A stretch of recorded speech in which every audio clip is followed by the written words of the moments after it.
Welcome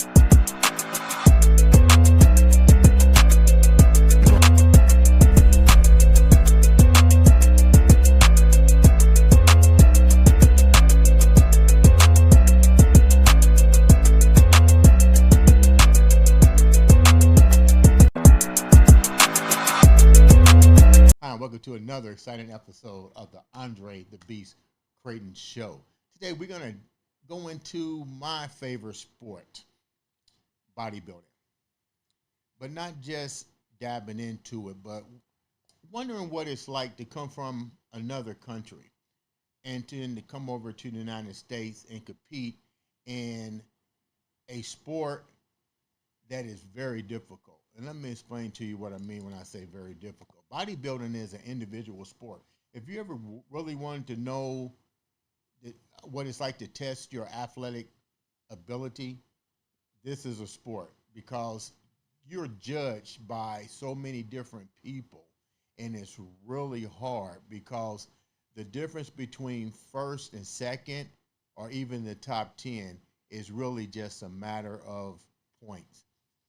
Today on the show, we have one of my favorite bodybuilders, female bodybuilders, who's going to come and share her story and her journey from coming from another country to the United States. If I can't pronounce her name right, don't get mad.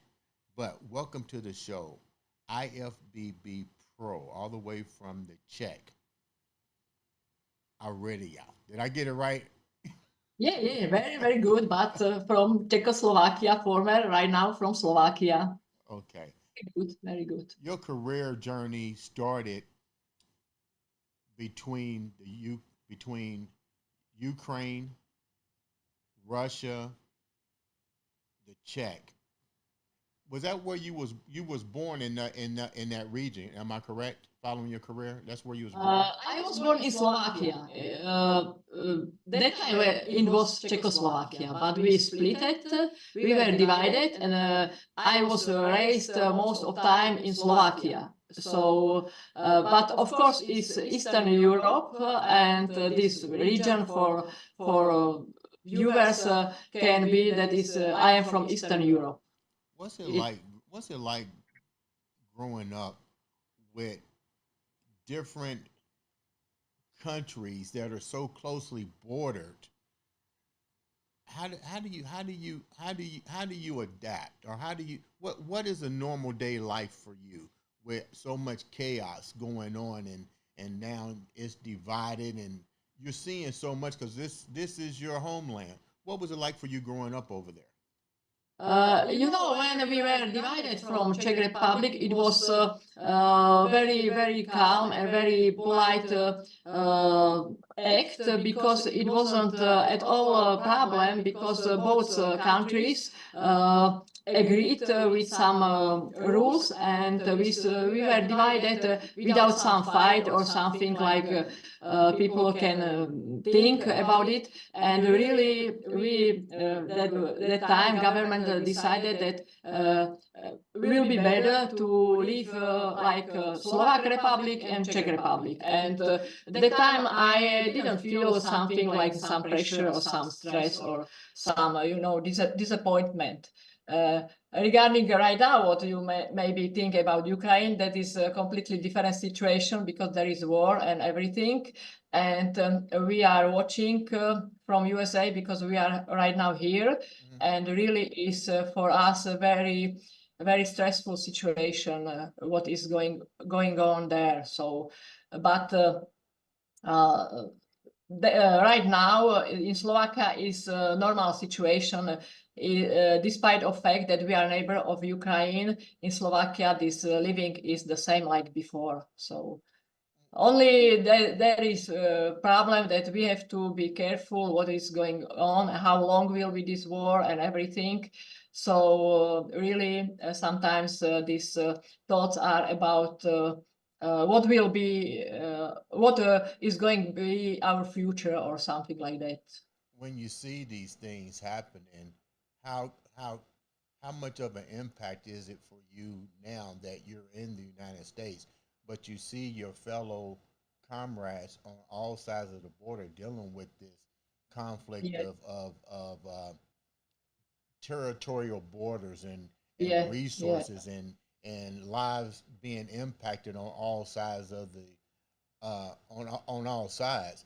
But you're here. How much is that taking toll on you and the people that you know that live in the United States? Do you guys sit around and talk about it and what can be Yeah, done? yeah, because that's very sad that we can talk about it, but we are like helpless to do something because it's not in our hands. We have to wait and we pray to finish this. I think this horrible war and. We don't know. We can and we helped people with some money and everything, but that's all what we can do about it. Nothing else. Yeah. When did where when did bodybuilding or physical fitness, let's just call it physical fitness because that's usually how it starts out first. when Yeah. when did Yeah. this when did this enter into your life? Were you still abroad when physical fitness and bodybuilding took hold of your life? Sure. I started working out when I was 23 years old. Right now I am 53 years old, so 3 decades. I am still in the gym, and I'm trying to work out regularly. Of course, right now when I am not competitor, these trainings are not so hard. That I have to admit. Of course, also food is almost the same, but not so much, I can tell, because of my age. And still, I am focused on to live healthy and to have this bodybuilding in my daily routine. When you look at, I retired from the sport in 2005 when you just entered the sport in Yeah, 2005. yeah, But yeah, I saw the difference. Let me rephrase this. I saw the evolution of bodybuilding from the Arnold Schwarzenegger times to sure, where it sure. is now. Yes, And there is a difference between European bodybuilding than it is American bodybuilding. I remember the European side of it, like the Russians and the Czechs and so forth, they were really into. They didn't really care for bodybuilding. They were about strength and powerlifting. How did you manage to get away from that? Because you started over there, and they kind of like frowned on bodybuilding because they were more into the strength aspects. Did they yeah. approach you like that as well? But this is my opinion that I always heard when I was competitor that judges in USA their criteria are different to judges to Europe. Right. That and I think that was true that time. But regarding to shape and this like sports form and this best for 100%, you have to be prepared. Is the same. You have to look very good on European competition or in USA competition. But maybe there is.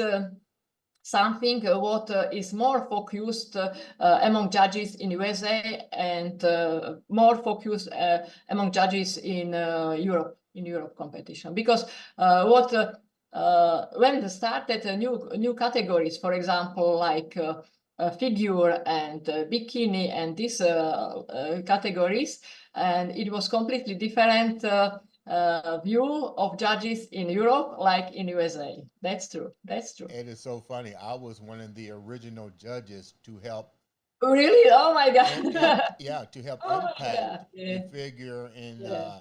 all the little different categories they got. But people need to understand it went from bodybuilding Yeah. to that category because it's a business and people really Sure. wasn't paying to see Yeah. muscles. I mean, let's be Yeah. real. They wasn't paying to see Yeah. muscles, Yeah. and Yeah. when you have an organization that deals in that, you have to now start opening up the doors. Which I'm proud to see that happening. Yeah. It was probably long overdue. But as a bodybuilder, because when we got into the sports of the sport, it was about muscle. It was about definition. It was about Yeah. balance and symmetry.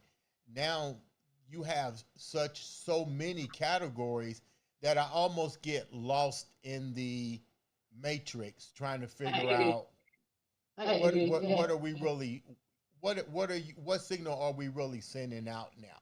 Because it started out as bodybuilding. Now you got all these categories. What's your take on that now? You know, there one I can mention that, for example, what was always said in Europe that in USA you have to be much bigger regarding of volume of gaining muscles. That's true. And when I can tell that, for example, women categories like bikini and figure and this type, it was that in Europe they were more ripped, they were more depleted from water, and they were more drier.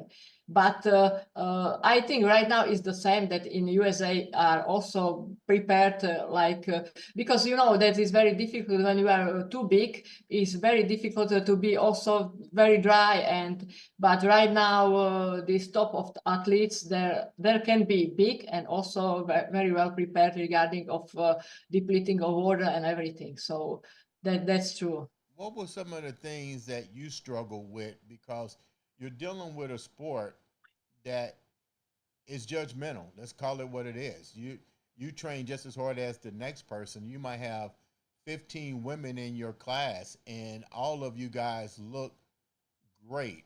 Has there ever been moments in your career? What was the hardest things for you to overcome when you didn't win or you placed fifth or second that the judges came to you and you was like, I really got I outworked on was that. 16. I was many times I was down lit, but you know, my focus was to be prepared as I can be the best.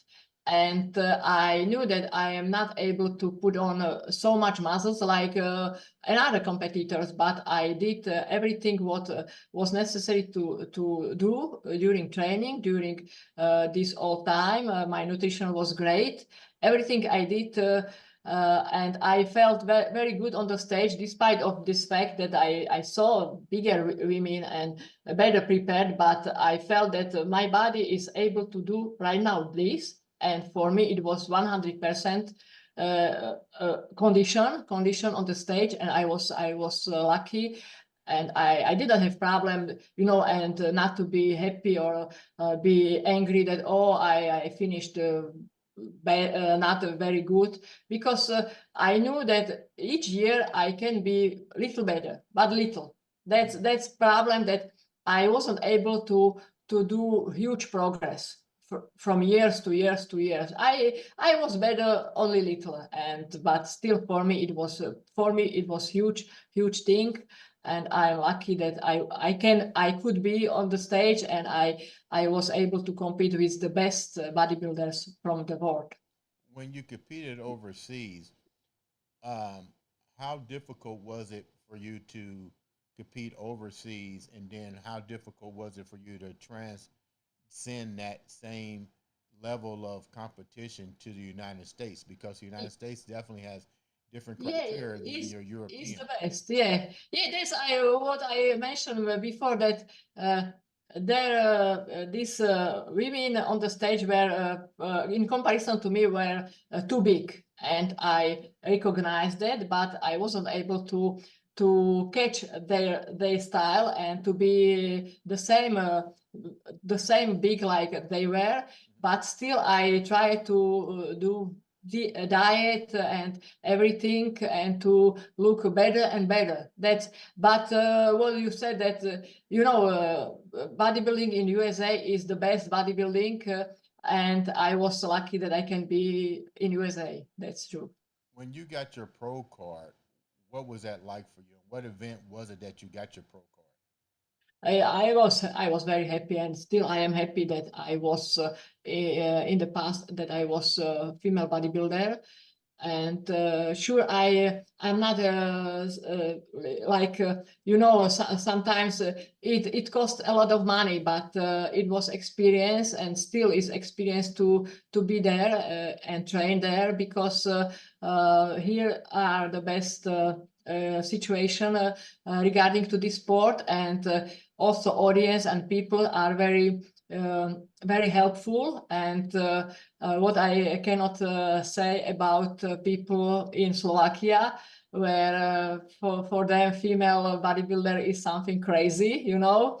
And here I can feel, and or also I can hear the support from people who are not related in bodybuilding at all, and they like it. They like it. Who are some of your role models in the sport since you've been to the United States? I didn't have exactly role models, but of course, when we read magazines, that time they were magazines, and of course, this generation of Corey Everson, but and this later generation was, I think, the best generation, because for me, right now is too big. Is too big for women to keep these muscles, because I know that someone like it, someone not, and sure, I prefer be healthy and be muscular as much as possible, but to keep some symmetry and some healthy skin and healthy look and everything, because it must be about healthy lifestyle. I cannot advertise some sport which is not very good for health. I always I am a model who wants to show, look, I'm doing this sport a few decades. I'm still here, and I'm looking great. And I can do this sport for a long time, not only a few seasons, and that's it. You will hear a lot of women say, I'm glad you brought that up. You hear a lot of women that aren't involved in the sport. I know you hear it when you're in the gym as well. There's more disgust from women getting to the size and the level that you are. How do you deal with that every day? Like, even if you're walking the street or training and you hear so much negativity, but I personally know the level of commitment and discipline that it takes to do that. Like, you hear women and even men say, "Oh, you use drugs or that sport," but we hear more downplay. And I'm not saying that drugs don't exist in the sport. I'm not saying that at all. But for the ones that don't use, how does that make you feel that you hear such negative feedback, and how do you allow it to not enter your space? What I want to mention that most criticism and negative thoughts I heard in Slovakia, because this society is not prepared to see female with muscles, and the everything around that. And in USA, not really. I didn't hear. And in Slovakia also, it was that they weren't able to say me in front of my face. I heard it behind my back, something. Or, of course, I received some emails or some messages on a computer about my look and everything. But I like this sport, and I feel in my heart that uh, I am on this earth to do this sport, and I am not living. I am not willing to live life because some people don't like that. That's I am focused on this. On it was my career. Right now, of course, I'm doing something else, but still, this sport is in my heart. And right now, I can tell that harvest from this sport I'm going to take, because really in my age, and when I am with people and women the similar age like me, I am more healthy, I am more movable, I can do things what they cannot do, and I am happy about it. You will have let's go back for a minute. You get on stage, and I hear this a lot, and you're competing. Um, I just had a friend of mine just compete. I think it was like last week, and she showed me her pictures, and uh, she wasn't big enough. She wasn't big enough, and Mhm. uh, I get it. We all want to win. That we're competitors. When that happens, what do we need to do to make the playing field even? We know that they do drug testing, and you know, you can beat these things, but when you're putting in the work and the discipline, you you want to win, and sometimes you have to compete against the ones that have beat the system. How does that make you feel, and what do you think we need to do? You've been in the sport long enough.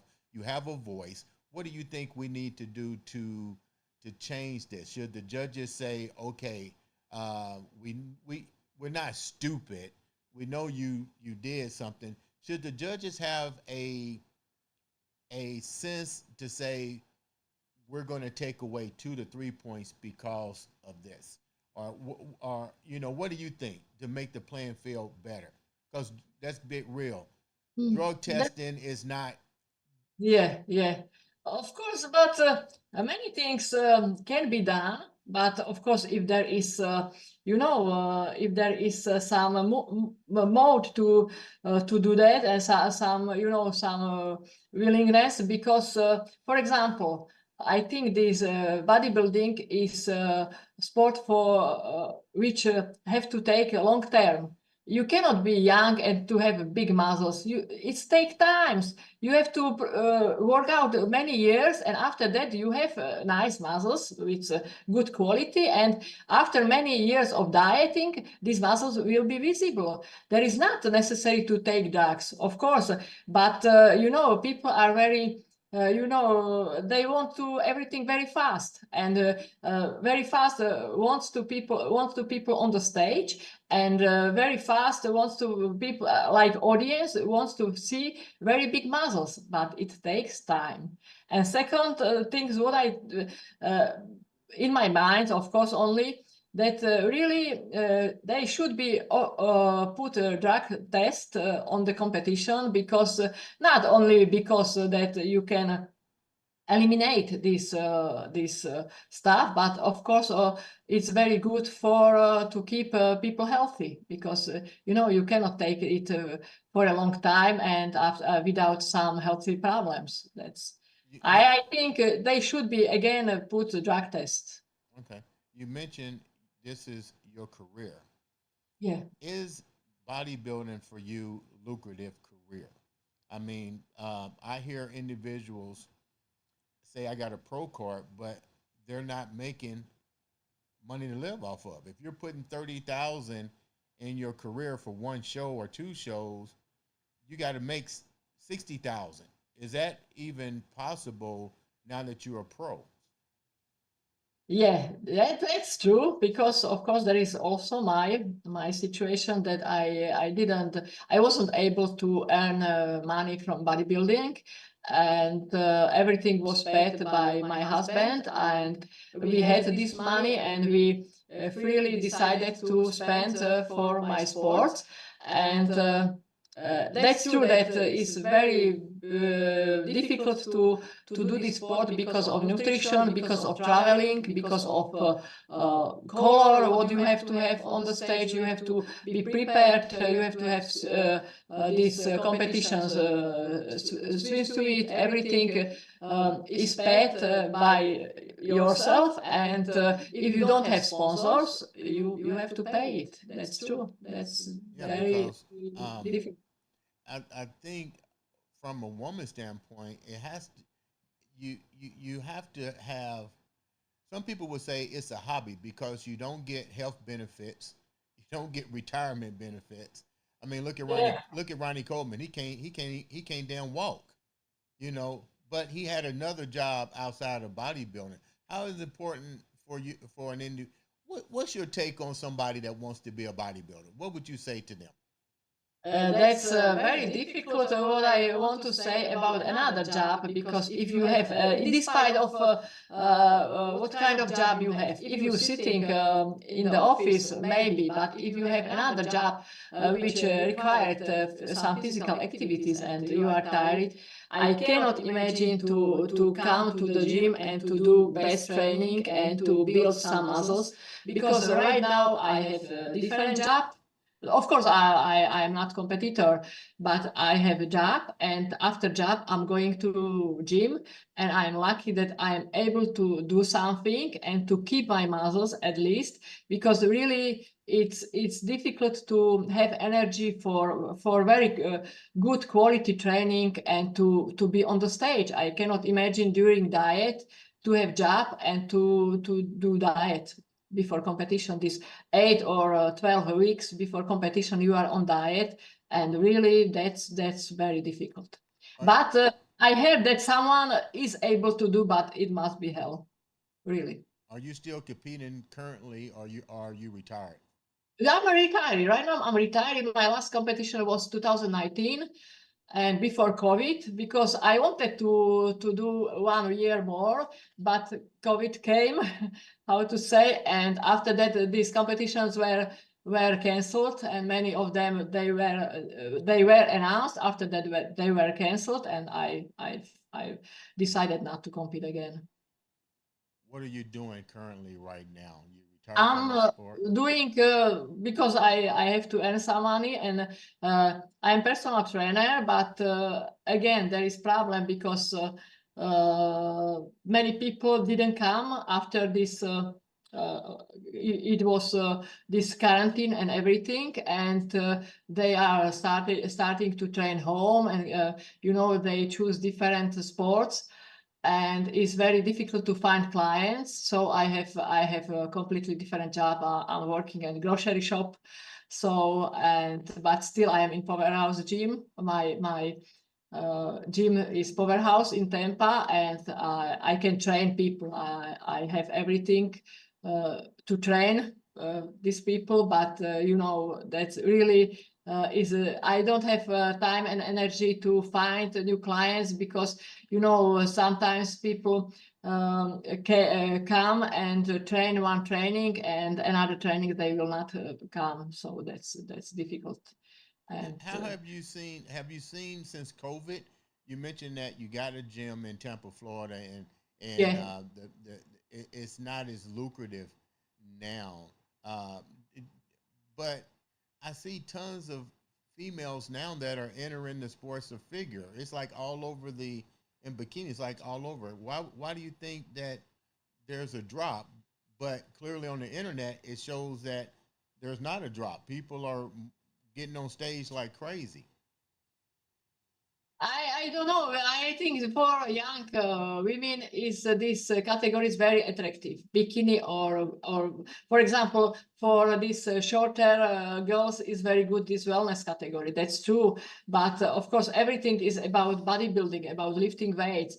Is only what you are able to do, and what you focus on, how strong you train and everything. And uh, I think that these categories, like on the stage, these girls looks very nice, pretty, everything, and sure, when I can see this bikini, sure she doesn't want to be bodybuilders, because she choose this form, this sport, this category, and I think they know what to do, because you have to have in your head what if you want to be bodybuilder or wellness or bikini or figure. That's in your mind, really. And maybe of course some, if they have some support, and they watch these categories, they can decide it after they look what they got, like symmetry and everything, and height and everything, that if they are fit which category is best for them. Because really, for example, I am too tall for bodybuilders. I am too tall, but I cannot be shorter. So and bikini category is better when they are a little higher, but they have also shoes and everything. And I think that is good that there is these categories. at least these people are in the gym and they are training and they are doing for something for them for themselves. So that's good. How can the viewers reach out to you for your services if they need help with getting ready for contest preparation or even just physical fitness in general? Because clearly, just because you hold the title of a professional bodybuilder, you still are about overall health, fitness, and nutrition. How can the viewers reach out to you? Right now for many years I working out in a powerhouse gym in Tampa, and I have on social medias my business card, and there is phone number and everything. If someone wants, I will be glad to train him, and that's not problem. That's I think first of all, you better spell your name so the people can find you because I couldn't even pronounce the name correctly. So, what's the correct pronunciation so they can actually Google you and search for you? My name is Aurelia Grozajova, and they will Google this, so they will find me, and it's very easy find me. I think many years I'm on these computers. All right. Well, you know what? Thank you so much for coming on and sharing such a Thank you. great Thank story. you. Enjoy the weather in Tampa. Ladies and gentlemen, this has been another exciting episode of the Andre the Beast Crayton Thank you Show. very much. Show.